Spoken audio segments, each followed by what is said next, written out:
একটি ছোট গ্রামের প্রাকৃতিক দৃশ্য, কাঁচা রাস্তা, সবুজ ধানক্ষেত, মাটির ঘর, আকাশে সূর্যের আলো। গ্রামের মাঝখানে এক গরিব কৃষক দাঁড়িয়ে আছে পূর্ণ কাপড়ে, কাঁধে কুড়াল, তার মুখে পরিশ্রমের ছাপ।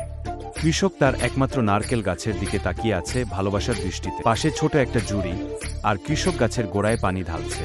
পেছনে নীল আকাশে সাদা মেঘ ভাসছে। রাতে প্রবল ঝড় বৃষ্টি শুরু হয়েছে। বজ্রপাত, বাতাসে দুলছে গাছপালা। গ্রামের মানুষ ঘরে আশ্রয় নিচ্ছে, কিন্তু কৃষকের নারকেল গাছটা দিভাবে দাঁড়িয়ে আছে ঝড়ের মধ্যে। পরদিন সকালে সূর্যের আলোয় কৃষক গাছের নিচে এসে অবাক হয়ে দেখে নারকেল গাছে অনেকগুলো বড় বড় নারকেল ঝুলছে। কৃষকের মুখে হাসি আর কৃতজ্ঞতার ছাপ। কৃষক বাজারে নারকেল বিক্রি করছে, হাতে কিছু টাকা পেয়েছে। পাশে ছোট ছেলে মেয়ে খুশিতে দৌড়াচ্ছে, স্ত্রী রান্না করছে ঘরের উঠোনে। পরিবারের মুখে আনন্দের ঝলক। সূর্যাস্তের সময় কৃষক নারকেল গাছের নিচে বসে আছে, মৃদু হাসছে। আকাশে রঙিন সূর্যাস্ত, পাখিরা উড়ছে দূরে। লেখা দেখা যায়, যে গাছকে